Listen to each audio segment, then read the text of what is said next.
Hello, आप सभी का बहुत बहुत स्वागत है। आप सभी को पता है कि एसएससी में जिस तरह की गतिविधियां सिलेक्शन पोस्ट को लेके हुई है, जिस तरह से एसएससी में प्रोटेस्ट जारी है और जिस तरह की बहुत सारी चीजें हैं और एसएससी में सुधार की बहुत जरूरत है। आप सभी को पता है कि एसएससी वाला में मुझे जो है डिटेन कर लिया गया था। मैं जो है थाने तक गया और बच्चों के प्रोटेस्ट में जमीनी स्तर पर एकदम ग्राउंड लेवल पर जाके हमने प्रयास किया है। लेकिन अब इस प्रयास में आपके भी सहयोग की जरूरत है। लेकिन आपको दिल्ली आने की जरूरत नहीं है कि आप दिल्ली आके सहयोग करिए। इस वीडियो में हम आपको बताएंगे कि कैसे आप सहयोग कर सकते हैं, कैसे आप सपोर्ट कर सकते हैं, किस तरह से आप चीजों कर सकते हैं। और एक चीज और, हमारे साथ आपके लिए एक गेस्ट हैं और एक बहुत बड़े चेहरे हैं आप सभी के लिए, नितिन सर, जो कि स्टडी 91 के ऑनर भी हैं। उनसे भी हम लोग कुछ जानेंगे, क्योंकि देखो हमेशा मैं कहता हूं जितने अनुभवी लोग इस मुद्दों पे बात करेंगे उतना ज्यादा हमारी बातें सरकार तक पहुंचेगी, एसएससी तक पहुंचेगी और इससे बहुत ज्यादा फायदा होगा साथियों।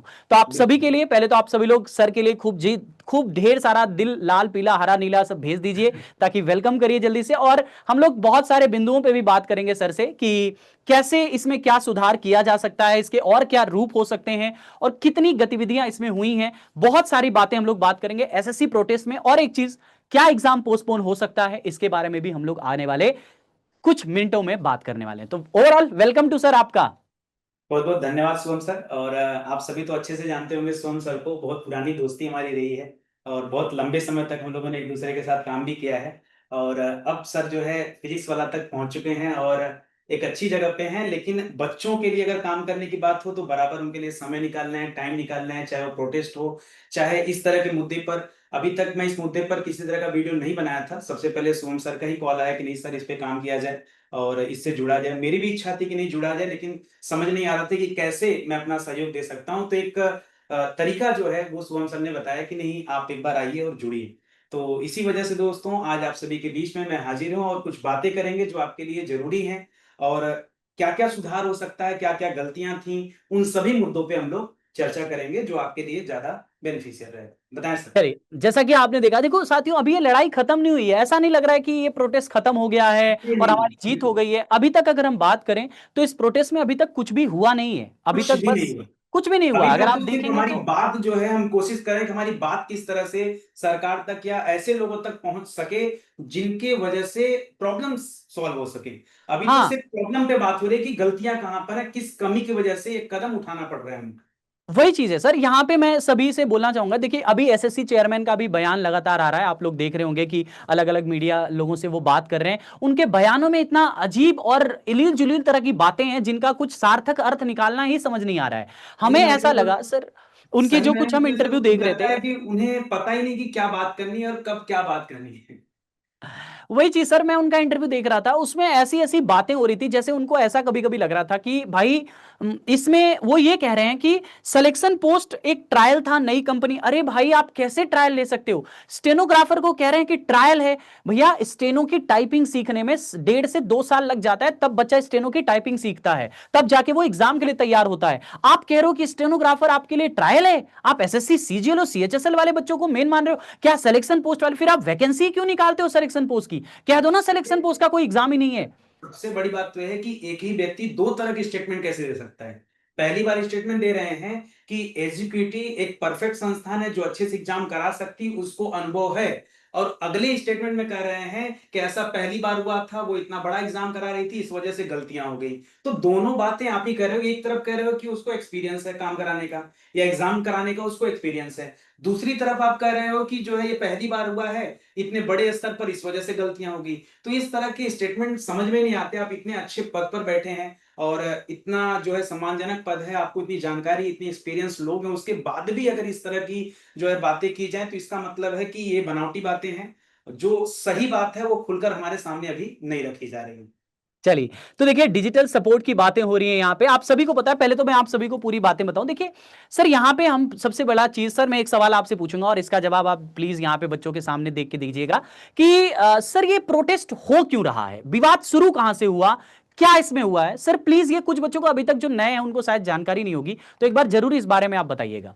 बिल्कुल। देखिए, ये विवाद इस वजह से हुआ कि जो एसएससी एग्जाम जितने भी कंडक्ट कराती है, अभी तक क्या होता था कि ऑनलाइन एग्जाम होता था और ऑनलाइन एग्जाम कराने वाली जो संस्था थी उसका चुनाव किया जाता था। तो इसके पहले तक अभी तक जो एग्जाम थी वो सिर्फ टीसीएस कराती थी, जहां तक मेरा जानना है, जानकारी है। टीसीएस, टाटा कंसल्टेंसी सर्विस का नाम आपने सुना होगा, जो कि एक बहुत बड़ी और अच्छी संस्था है। वो बहुत अच्छे से एग्जाम कंडक्ट कराती है। अच्छा सर, मुझे एक बात बताइए आप, जब सब कुछ इतना अच्छे से चल रहा था तो चेंज करने की क्या जरूरत थी?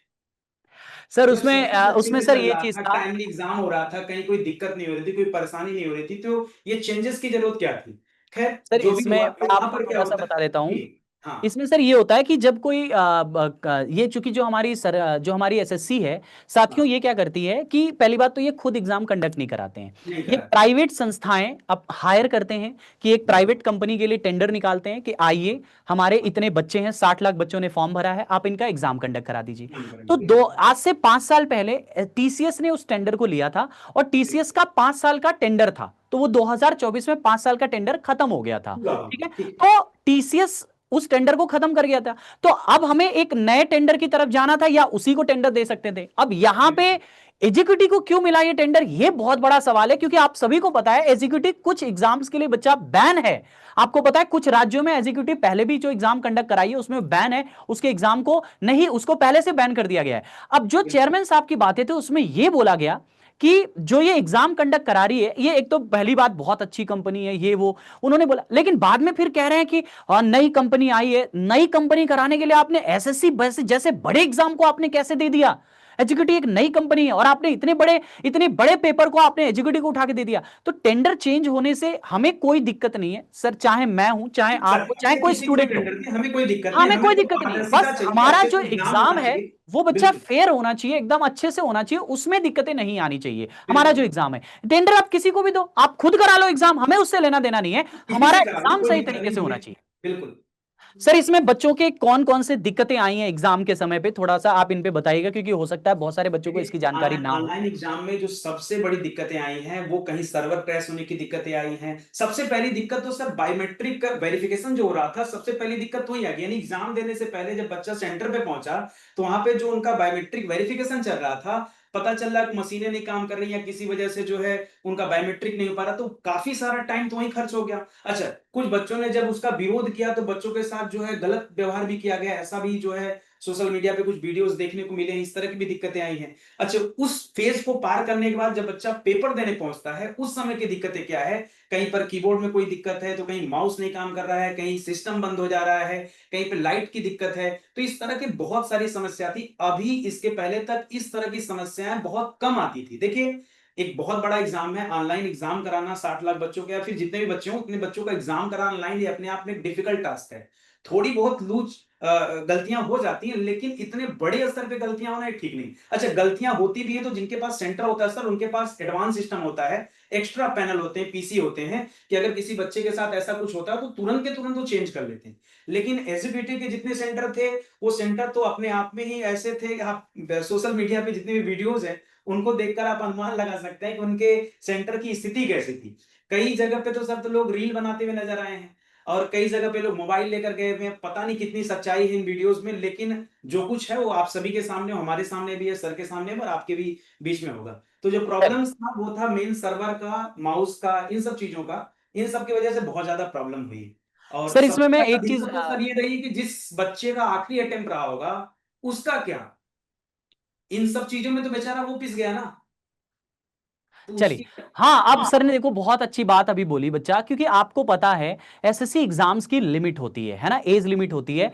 तो आप सोचो कि आप एक ऐसे ऐसे दौर में हो साथियों, ठीक है ना, एक ऐसे दौर में हो जहां पे आपको लास्ट अटेम्प्ट मिला है एग्जाम देने का, अब आपकी एज ओवर हो रही है।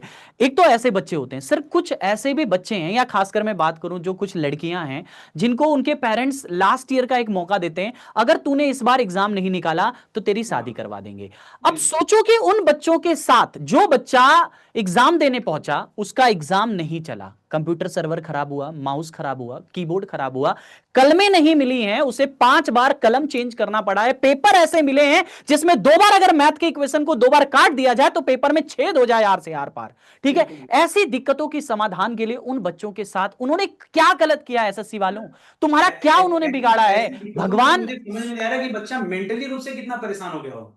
मेंटली रूप से बच्चा कितना परेशान हो जाएगा जब ये सारी घटनाएं उसके साथ घट रही होंगी और उसको पता है कि नहीं मेरा एग्जाम का टाइम जो है घटते हुए जा रहा है और टाइम जो है खत्म हो रहा है। इस तरह की जब दिक्कतों का सामना उस टेबल पर बैठ के करना होगा। देखिए हम आप स्टूडियो में हैं, इस चीजों को बोल देना काफी आसान है, लेकिन जो बच्चा उस टेबल पे बैठा होगा, जिसका टाइम जो है समाप्त हो रहा होगा और जिसकी कलम नहीं चल रही होगी, जिसका माउस नहीं काम कर रहा होगा, उसके ऊपर कितना प्रेशर होगा ये सोचने वाली बात है।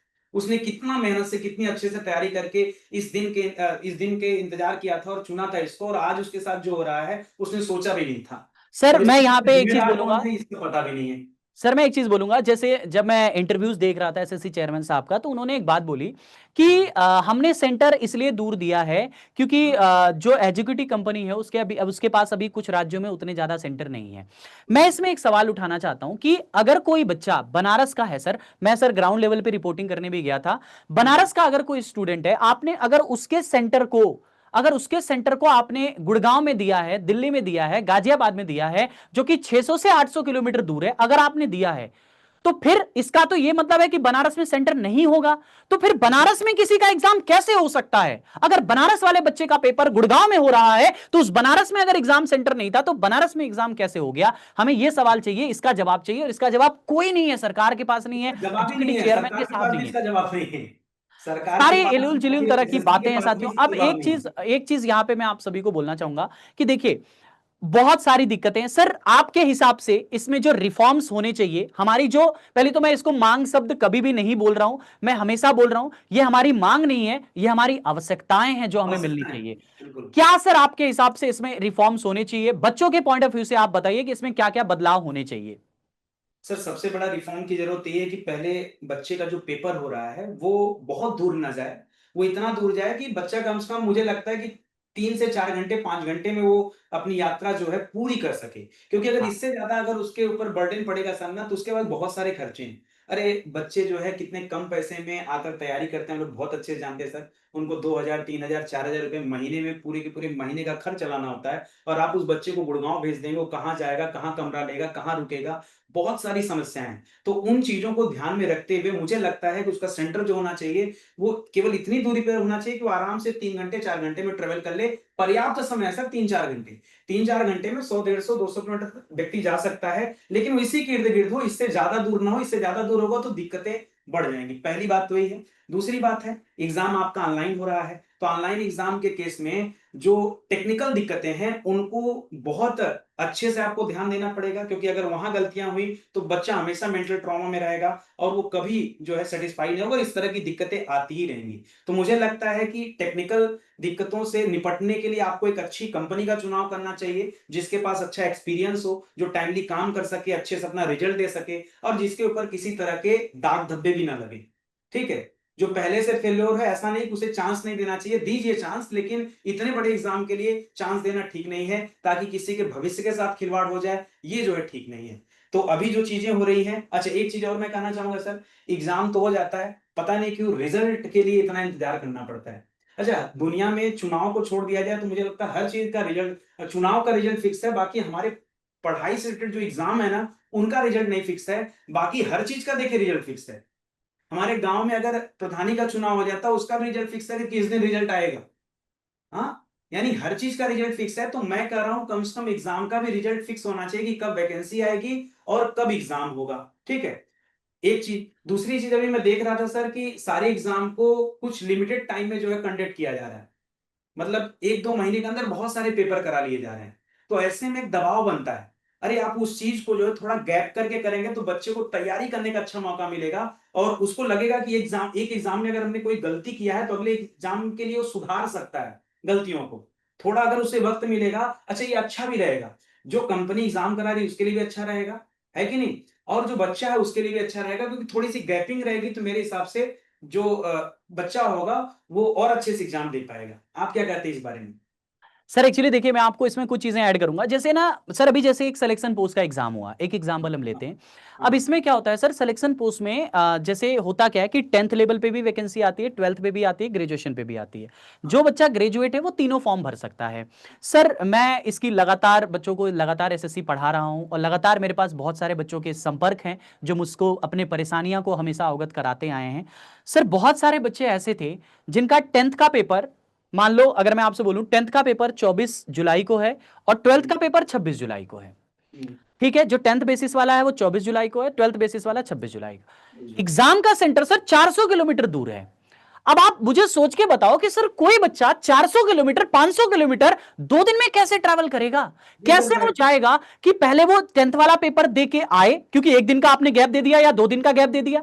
अब हर बच्चा एसएससी चेयरमैन साहब की तरह तो इतना पैसा रखा नहीं है कि भाई वो हाँ वहां हाँ ले वो ले, चीज है। रह ले, अपना व्यवस्था कर ले। हर बच्चे को अपनी सुविधाएं होती है, क्योंकि सर जो गवर्नमेंट एग्जाम की तैयारी करने वाले बच्चे हैं वो एक गरीब तबके के, मध्यम वर्ग के परिवार के बच्चे आते हैं। कोई ऐसा बच्चा नहीं होता जो बहुत ज्यादा पैसा है उसके पास और फिर वो आ रहा है एसएससी की तैयारी करने के लिए। ऐसे बहुत ही कम बच्चे देखने को मिलते हैं। तो साथियों, पहले तो ये चीज बहुत जरूरी है कि आप एग्जाम की डेट एक ही दीजिए अगर आप इस तरह की कोई भी वैकेंसी लेके आ रहे हो तो। दूसरी चीज, एडमिट कार्ड। सर बच्चों का पेपर, जो दिल्ली के बच्चे हैं, एडमिट कार्ड में पेपर है देहरादून। देहरादून में आपने एडमिट एग्जाम सिटी आपने दे दिया एक हफ्ता पहले। जो आपका एडमिट कार्ड है सर वो 1.5 दिन पहले आता है। सर 1.5 दिन पहले क्या, 10 दिन पहले भारत सरकार कभी ये नहीं कह सकती कि ट्रेन का टिकट मिल जाए। भारत में जिस तरह की ट्रेनिंग की सुविधाएं नहीं मिल भारत में सकता चल रही है, सर। ठीक है। चलो मैं लड़कों को सर एक तरफ साइड कर देता हूं, बेचारे लड़के रफ एंड टफ होते हैं, कहीं भी जा सकते हैं। उन महिलाओं के बारे में, उन लड़कियों के बारे में बात किया जाए। कैसे कोई लड़की रात को 8 बजे निकल के सुबह 9 बजे पेपर देहरादून में देने चली जाएगी? ना उसके पास ट्रेन का रिजर्वेशन है, ना उसके पास कोई ऐसी सुविधा है, उसे पता भी नहीं कि एग्जाम सेंटर कहां है। आप खुद ये बात कहते हो कि अपने एग्जाम, सर इन्होंने 35 रूल दिए हैं, उस 35 रूल में इन्होंने ये बोला है कि आप एक दिन पहले चले जाओ, अपना एग्जाम सेंटर पता कर लेना। अरे भाई, जब तुम एग्जाम सेंटर एक दिन पहले दोगे तब तो हम जाएंगे पता करने। एग्जाम सेंटर तो तुम एक दिन क्या, रात को 12 बजे एग्जाम दे रहे हो और शाम को 3 बजे पेपर है, कैसे चला जाएगा कोई भाई? एक तो ये बदलाव। दूसरा मैं आप सभी को बोलूं, बहुत सारे सर ऐसे स्टूडेंट हैं जिनके साथ ऐसी ऐसी घटनाएं घटी हैं कि पेपर बहुत दूर है, वो पहुंच नहीं पा रहे हैं। ठीक है, कुछ वजह से पेपर सर दूर होने की वजह से बहुत सारे बच्चों ने एग्जाम छोड़ दिया है, क्योंकि जिसकी तैयारी 19-20 की होती है वो सोचता है इतना हाँ दूर कैसे चले जाएं पेपर कैसे देने, चले ठीक है। जाएंगे, फाइनेंशियल दिक्कत है, बहुत हाँ, सारी प्रॉब्लम है तो छोड़ देता है एग्जाम। बहुत बिल्कुल। अच्छा। हाँ दूसरा, तीसरी चीज एक सभी को, टेक्निकल खराबी, एग्जाम सेंटर पे एग्जाम ना होना, कंप्यूटर का खराब होना, माइस कीबोर्ड, ये सब कुछ जिम्मेदार केवल आप हो, बच्चा नहीं है। बच्चा अपना एग्जाम देने पहुंचा है, उसकी जिम्मेदारी है वहां पे जाना, ठीक है साथियों। और जो कुछ दिक्कतें हुई हैं जो मैं आपको यहां पे रूबरू कराना चाहूंगा, बहुत सारे आपको नहीं पता है साथियों। देखिए मैं आपको बताऊं, जो अभी सिलेक्शन पोस्ट का एग्जाम हुआ है सर, 24 तारीख को जैसा पेपर आया था, 100 क्वेश्चन का पेपर होता है एसएससी का। 24 तारीख को जैसे 100 क्वेश्चन आए थे, 70-80 सवाल सर 25 तारीख को भी आ गए। एसएससी चेयरमैन साहब से एक टीचर ने पूछा कि सर ऐसा कैसे हो गया कि जो 24 को क्वेश्चन आया वही 25 को आ गया? तो कह रहे हैं ये तो अच्छी बात है। बच्चे को लगा होगा कि 24 वाला पेपर 25 को आएगा ही नहीं, और आ गया, उसने वो क्वेश्चन ही नहीं देखा होगा जानबूझ के। ये कैसा जवाब है भाई साहब? ये किस तरह का जवाब है? आप सेम क्वेश्चन रिपीट कर दिए अगले वाले शिफ्ट में, ऐसा कैसे हो सकता है? चलो ये भी बात हम लोग, चलो ठीक है, सर हमारी कुछ मांगे हैं जिनको हम आपको बताएं। पहली बात कि आपका एग्जाम टाइमली होना चाहिए, जिस डेट को आपका पेपर है उसी डेट को हो। एग्जाम में गड़बड़ी नहीं चलेगी, नहीं चलेगी, नहीं चलेगी। नहीं एग्जाम का एडमिट कार्ड आप कम से कम 4 दिन पहले दीजिए, जो आपने लिखा है उसको फुलफिल करिए उस चीज को। 4 दिन पहले एग्जाम का सेंटर दीजिए कि कहां पे आपका एग्जाम सेंटर है। दूसरी, और बहुत सारी चीजें ऐसी भी हैं जिसको लेके बहुत सारे सवाल उठाए जा रहे हैं। मारा पीटा जा रहा है, टीचरों को मारा पीटा जा रहा है। भाई हम तो अपनी बातें कह रहे हैं ना। टीचरों के सर ऊपर पहले एफआईआर किए गए सर, मुझे डिटेन किया गया सर, मुझे मुझे सर 7 घंटे के लिए थाने में बिठाया गया था। बताओ मैंने ऐसा क्या कर दिया? मैं जंतर मंतर पे गया, अपने बच्चों के लिए बात कर रहा हूं जंतर मंतर पे। मैंने बोला कि हमारे बच्चे हैं, इनकी मांगे, हमें हमें कुछ नहीं चाहिए, हमें पुलिस से कोई शिकायत नहीं है, हमें बस अपनी बातें पहुंचानी है, उसने सरकार तक अपनी बातें पहुंचानी है, हमारी बातें मान ली जाए। अब देखो हमारी तो सुन नहीं रही है सरकार, हम लोग बहुत एफर्ट कर रहे हैं। अभी 6 तारीख को भी धरना है, आप सभी को पता है, उसमें आपको नहीं आना है, हम आपके साथ खड़े हैं। लेकिन आप हमारा सहयोग कर सकते हैं ज्ञापन के थ्रू।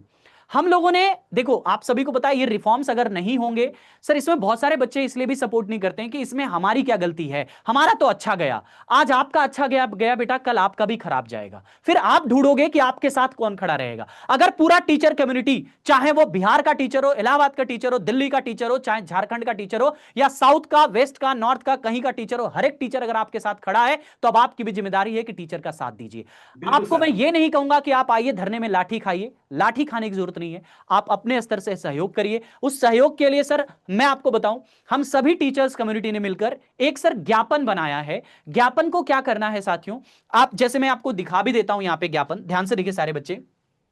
एक ये आप सभी को ज्ञापन नजर आ रहा होगा, एक कुछ नहीं है, बस एक ज्ञापन है आप सभी को। इस ज्ञापन को साथियों आपको क्या करना है, अपने अपने स्तर पे जो आपके प्रतिनिधि हैं, देखिए जो भी इसमें सब कुछ लिखा हुआ है, कुछ आपको लिखने की जरूरत नहीं है, इसमें सब कुछ लिखा हुआ है। डेट आपको लिखना है, तो अपना नाम लिखना है, अपना एड्रेस लिखना है। करना क्या है, जो भी आपके यहां के एमएलए हैं, जो भी आपके यहां के प्रतिनिधि हैं, उन प्रतिनिधि को ज्ञापन जाके दे दीजिए, जो भी आपके जनप्रतिनिधि हैं, और उनसे कहिए कि हमारी सरकार से मांगे। इसका विषय क्या है, एसएससी चयन परीक्षाओं की प्रणाली में अव्यवस्थाओं और परीक्षा की समस्याओं में, परीक्षा ढांचे में व्यापक सुधार की जरूरत है। इस ज्ञापन को अपने जनप्रतिनिधि तक भेजिए। अब हो सकता है कि आप में से सर बहुत सारे बच्चे ऐसे हैं, मैं इस पे भी बोलना चाहूंगा, कि उन्हें पता ही नहीं होगा कि हमारा सांसद कौन है, उन्हें पता ही नहीं होगा हमारा जनप्रतिनिधि कौन है। तो उन बच्चों के लिए मैं यहां पे बोलना चाहूंगा, बच्चा आप लोग पीएमओ ऑफिस के नाम पे इसको भेजिए। पीएमओ ऑफिस पे इसको स्पीड पोस्ट के जरिए, पोस्टल के जरिए, जैसे मन करे वैसे। अगर अगर ये सर मैं आपको बोलूं सर, ज्ञापन की शक्ति आप जानते हो, उत्तर प्रदेश में कांस्टेबल एग्जाम को री एग्जाम कराया गया है, ज्ञापन की शक्ति बहुत बड़ी है। अगर बहुत बढ़िया। 1,000 लेटर भी पीएमओ ऑफिस तक पहुंच गया ना सर, ये सुधार होके रहेगा सर, क्या कहते ओके हैं। रहेगा सर। हर बच्चों को बस खाली ये ध्यान देखिए, सोहम सर ने बहुत अच्छा किया। और इस बार देखिए, हर बार का जो आंदोलन होता था मुझे लगता था अलग होता, तो बच्चे करते थे। ये पहली बार है जब सारे टीचर कम्युनिटी के लोग दोस्तों एक साथ आपके लिए एकजुट खड़े हुए हैं, ताकि आपके जो एग्जाम में गड़बड़ियां हैं उनको सुधारा जा सके। तो कम से कम जो रास्ते बनाए जा रहे हैं, प्लीज आप सभी से निवेदन है उस रास्ते पर चलिए। जैसा कि कहा गया है ज्ञापन देने की बात, तो आप इस ज्ञापन को जो है कुछ नहीं करना है, सिर्फ उसे फिल करना है और पोस्ट कर देना है। आप गूगल पे जाएंगे, पीएमओ का एड्रेस मिल जाएगा, सीधा उस पे जाके आपको लेटर जो है पोस्ट कर देना। ज्यादा खर्चे नहीं, मुश्किल से 20-30 रुपए लगेंगे सर, और ये ज्ञापन आपका वहां तक पहुंच जाएगा। ठीक है, इसमें ऐसा कुछ भी नहीं लिखा हुआ है जो गलत है, आप एक बार पढ़ भी सकते हैं। आपको टेलीग्राम ग्रुप में जो है ज्ञापन दे दिया जाएगा, शुभम सर दे देंगे, और मेरे भी टेलीग्राम ग्रुप में जो है आपको मिल जाएगा। तो वहां से आप ज्ञापन को डाउनलोड कर लीजिएगा, और ये काम आप जरूर कीजिएगा। ये क्या है ना कि हमारे शक्ति बल को दिखाएगा, हमारे समर्थन को दिखाएगा, और ज्यादा से ज्यादा लोग जो है इसे सपोर्ट कीजिए। यही हमारा चलिए आधार है, आपको इसी पता के होगा आधार पे कि हमारी जैसे, जीत हो सकती है। आपको पता होगा जैसे नितिन सर स्टडी 91 के ऑनर भी हैं और बहुत शानदार पढ़ाते भी हैं, आप लोग जानते भी होंगे। और बहुत सारे स्टूडेंट्स, ऑलमोस्ट 6 मिलियन के आसपास का सर का परिवार है, बहुत सारे बच्चे सर के साथ जुड़े हुए हैं। मैं एक बार सर से कहूंगा कि सर आप अपने स्तर से अपने बच्चों को बोलिए कि आप इस ज्ञापन के साथ खड़े हैं, और आप चाहते हैं कि आप भी इस ज्ञापन के साथ खड़े होइए, और इस ज्ञापन बिल्कुल। को अपने जनप्रतिनिधि तक जरूर पहुंचाइए, यह आपका अधिकार है। ज्ञापन को पहुंचाते समय जिस दिन भी आप लेटर जिसको दीजिए उसकी फोटो क्लिक करिए, और हम तक या सर तक आप भेजिए, और बिल्कुल। अपने अपने आप अपने भेजिए। जो आपके ये सहयोग है उसके सहयोग को आप अवगत कराइए हमसे कि आपने ये काम कर दिया है, और हमें इसका सबसे ज्यादा हर्षोल्लास होगा कि बच्चा हमारे साथ खड़ा है, जिस सुधार की हम जरूरत है, और ये सुधार होना ही चाहिए। वरना साथियों, आज ये सुधार एसएससी में अगर हम करवा ले लेंगे ना, तो आने वाले जो एग्जाम्स हैं, आने आपको वाले हर पता है सर, एग्जाम में करा लेंगे। स्टेट एग्जाम्स, उसके बाद अन्य जितने भी एग्जाम्स हैं, उन सभी में सुधार हो सकता है सर। अच्छा, एक चीज और बताइए सर, कई बार बच्चों को लगता है कि मैं तो एसएससी का एग्जाम दे नहीं रहा हूँ, मुझे ज्ञापन देने की क्या जरूरत है। तो दोस्तों मैं चाहूंगा कि आज आप दूसरे के सहयोग में नहीं खड़े रहेंगे तो कल आपके सहयोग में कौन खड़ा रहेगा। तो अब मेरा अपना और पराया वाला ये जो व्यवहार है आप छोड़ दीजिए। अगर आपके वजह से किसी का भी हित हो सकता है तो पहले हित पे ध्यान दीजिए, क्योंकि यदि आप फ्री में हित करना जानेंगे तो आगे आपका भी हित होगा। है कि नहीं सर? चलिए, क्योंकि बच्चों में ना दिमाग में आ जाता है कि सर ये तो एसएससी का है, तो फिर हमें क्यों नहीं सर, ये कंट्रीब्यूट करना। एसएससी तो का नहीं है, ये पहली चीजें चीज तो आपके सर मैं मन में आपको नहीं आनी बताऊं, चाहिए। सर हम बहुत सारे हम बच्चों को मैं हम बता दूं, इस ज्ञापन का एसएससी से कोई ताल्लुकात नहीं है साथियों। आपको पता है यूपी में 8 सालों से, उत्तर प्रदेश पुलिस में 8 सालों से टीचर की वैकेंसी नहीं आई है, रेलवे रिफॉर्म्स की हमेशा बात होती आई है, बिहार में पेपर लीक हो जाता है, पेपर बेकार हो जाता है, उसकी बात हमेशा करते रहते हैं साथियों। ये ज्ञापन एसएससी को लेकर नहीं, आप किसी भी क्षेत्र से हो, आप एसएससी की तैयारी करते हो या कोई भी अन्य एग्जाम की तैयारी करते हो, आप अपने जनप्रतिनिधि तक इस ज्ञापन को जरूर पहुंचाइए साथियों। क्योंकि इस ज्ञापन में वो सभी, अच्छा इसमें आपको कुछ करना नहीं है, कुछ आपको लिखना नहीं है, सब कुछ लिखा हुआ है, पहले से हमने सारी चीजें इसमें लिख रखी हैं। जो भी समस्याएं हैं, जिन पे सावधान, जिस पे ये चीजें होनी चाहिए सुधार, वो सब कुछ मेंशन है। आपको केवल अपना नाम लिखना है और तारीख लिखनी है, एड्रेस लिखना है और अपने जनप्रतिनिधि को सौंप देना है। जो भी आपके जनप्रतिनिधि हैं उनको सौंपिए। अगर नहीं सौंप पा रहे हैं तो सर ने बताया है पीएमओ ऑफिस के नाम पे, पीएमओ ऑफिस साउथ ब्लॉक 11001111,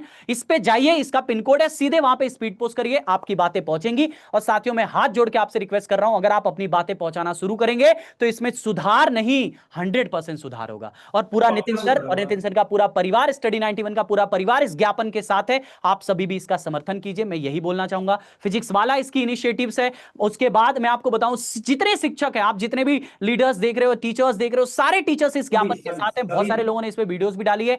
आप भी आइए, इस ज्ञापन की शुरुआत हो चुकी है, समर्थन दिखाइए, आपकी जरूरत है। अगर आज आप सोए रह गए, अगर आज आप ज्ञापन के साथ नहीं आए, तो आने वाले टाइम में आपके साथ जब दुर्व्यवहार होगा, आपका पेपर जब खराब होगा, ये आपको पता है, ये प्रोटेस्ट हमेशा नहीं होते हैं। इससे पहले 2017 में प्रोटेस्ट हुआ था, आज 8 सालों के बाद ये शुरू हुआ है। इसे रुकने नहीं देना है, आपके सपोर्ट की बहुत जरूरत है साथियों। देखिए, बिना जीत के तो रुकने नहीं देना है। आप सिर्फ ज्ञापन दीजिए दोस्तों, अपने जो जो चीजें जरूरी हैं वो आपको खुद जो है, हम टीचर लोग हैं वो आपको बता रहे हैं कि कैसे क्या करना है। अभी जो आपका पहला जो प्रायोरिटी पे काम करना है वो है ज्ञापन सौंपना। तो इसको आप जो है डाउनलोड कर लीजिए। डाउनलोड करने के बाद सीधा जो आप इसे पोस्ट कर दीजिए। कोशिश करिएगा, अगर फैक्स वगैरह हो जाता है, फैक्स वगैरह आप नहीं यूज करते होंगे या फिर मेल वगैरह नहीं यूज करते होंगे, तो वो भी आप कर सकते हैं। ट्विटर पे भी चल रहा होगा सर, तो वहां भी थोड़ा आप ध्यान दीजिए और एक्टिव रहिए, वहां भी समर्थन कीजिए। क्योंकि यही वो प्लेटफॉर्म है जहां से हमें जीत मिल सकती है। ठीक है, जरूरी नहीं कि हर व्यक्ति, हर बच्चा जंतर मंतर पहुंचे और वहां पहुंचने के बाद जो अपनी आवाज उठाए। वो काम आप घर से भी कर सकते हैं और बहुत अच्छे तरीके से कर सकते हैं। तो आप सभी से निवेदन है कि ये काम आप जरूर कीजिएगा। बाकी हम लोग आपके लिए ही हाजिर हुए हैं। चाहे जो कुछ हो, इस लड़ाई में जम के हिस्सा लीजिए और जीत हासिल करना। और जीतना मतलब क्या है, सिर्फ हमारी बहुत बड़ी मांगे तो है नहीं। सिंपल सी बात है कि एग्जाम अच्छे से हो जाए, पारदर्शी तरीके से हो जाए, किसी बच्चे को कोई दिक्कत ना हो, आराम से रिजल्ट आउट हो जाए, बस। इसमें कोई बहुत बड़ा डिमांड तो नहीं कर रहे हैं। मुझे लगता है कि कोई बहुत बड़ा डिमांड कर रहे हैं सरकार से कि नहीं आप हमारे लिए कुछ कर दीजिए, लेकिन कम से कम जो परीक्षाएं हैं वो नियत समय पर हो, पारदर्शी तरीके से हो, उसका रिजल्ट जो है टाइमली आए और किसी बच्चे का कोई मेंटल ट्रॉमा से ना गुजरना पड़े। चाहे वो सेंटर को लेकर के हो, चाहे एग्जाम देने को लेकर के हो, चाहे कलम रफ, इन सब किसी भी वजह से हो, तो इसमें सुधार जरूरी है। और चलिए, चेयरमैन साहब से भी मैं कहना चाहूंगा, मेरी आवाज शायद वहां तक पहुंचे या ना पहुंचे, कहना चाहूंगा कि सर आप एक योग्य व्यक्ति हैं, अनुभवी व्यक्ति हैं। कुछ भी स्टेटमेंट देने से पहले थोड़ा सा सोच विचार कीजिए कि मेरे मुख से क्या निकल रहा है। क्योंकि आप सामान्य व्यक्ति नहीं है, आप उस पद पर बैठे। अच्छा, आपकी गरिमा, आपकी प्रतिष्ठा भी उस पद पर बैठने की वजह से है। तो मैं यही चाहूंगा कि कम से कम आप जो कुछ भी स्टेटमेंट दीजिए, बहुत सोच समझ के दीजिए। कोई बातें रखिए, बहुत सोच समझ के रखिए। आपकी एक कही गई एक एक बात का अर्थ होता है, ठीक है। तो इस वजह से उस पद पर बैठने की वजह से आप कुछ भी ना कर दीजिए। थोड़ा सा समर्थन दिखाइए। कहीं कोई दिक्कत है, किसी तरह का दबाव है यदि आपके ऊपर कि आप खुलकर बोल नहीं पा रहे हैं, तो मैं तो कहूंगा सर, पता है 1991 बैच के आईएएस अधिकारी हैं, तो काफी समय तक ड्यूटी कर ली है सर। कुछ समय छोड़कर आप हमारा साथ दीजिए। चलिए हाँ, साथियों, मैं आप सभी को बोलूं, मैं भी सर की तरह ही रिक्वेस्ट कर रहा हूं अपने एसएससी, जो है हमारे चेयरमैन साहब हैं, उनसे मैं रिक्वेस्ट कर रहा हूं। बच्चे हमारे देश के भविष्य हैं, इन बच्चों ने आपका कुछ नहीं बिगाड़ा है।